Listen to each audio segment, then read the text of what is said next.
To measure the front length, the measurement should be taken from where the neck meets the shoulder down to the second joint of the thumb. Length can also be adjusted up or down depending on client preference. We recommend for a person with odd size not to choose a shorter style, as it might not be best suited to his body shape.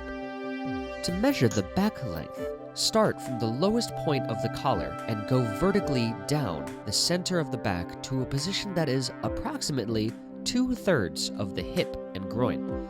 It can also be added or subtracted according to the client's requirement. To measure the chest circumference, run the measuring tape around the fullest part of the chest. Ensure that there is room for one finger behind the tape. To measure the middle waist, run the measuring tape around the thinnest part of the middle waist area.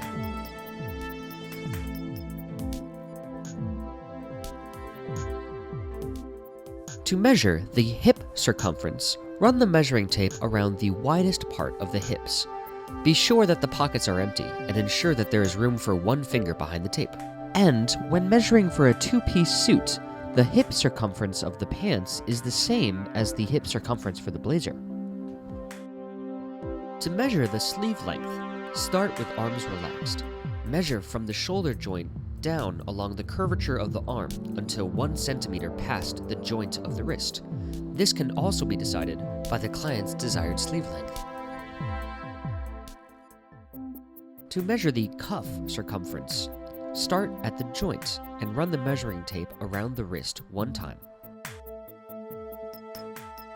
To measure the shoulder width, keep both arms down and relaxed. Measure from seam to seam and ensure that the tape follows the contour of the shoulder's top line.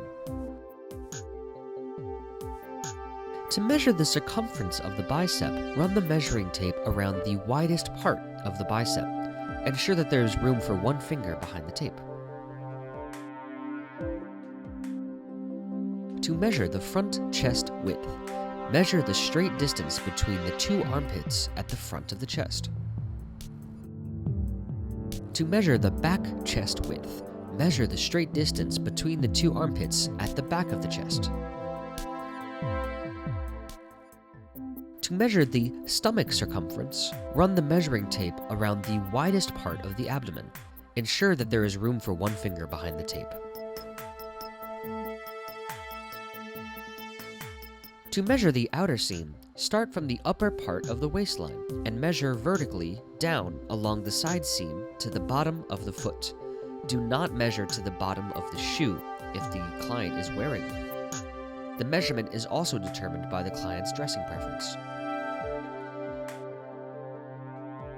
To measure the waist circumference, starting right above the belt line, run the measuring tape around the waist. Ensure that there is room for one finger behind the tape.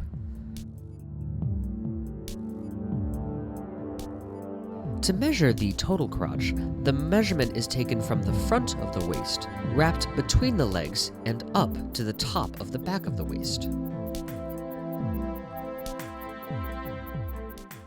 To measure the thigh circumference, run the measuring tape around the upper part of the thigh. Ensure that there is room for one finger behind the tape. In order to measure the calf circumference, measure around the fullest part of the calf. Ensure that there's room for one finger behind the tape. To measure the opening of the bottom of the pants, use the currently worn pair of pants as reference.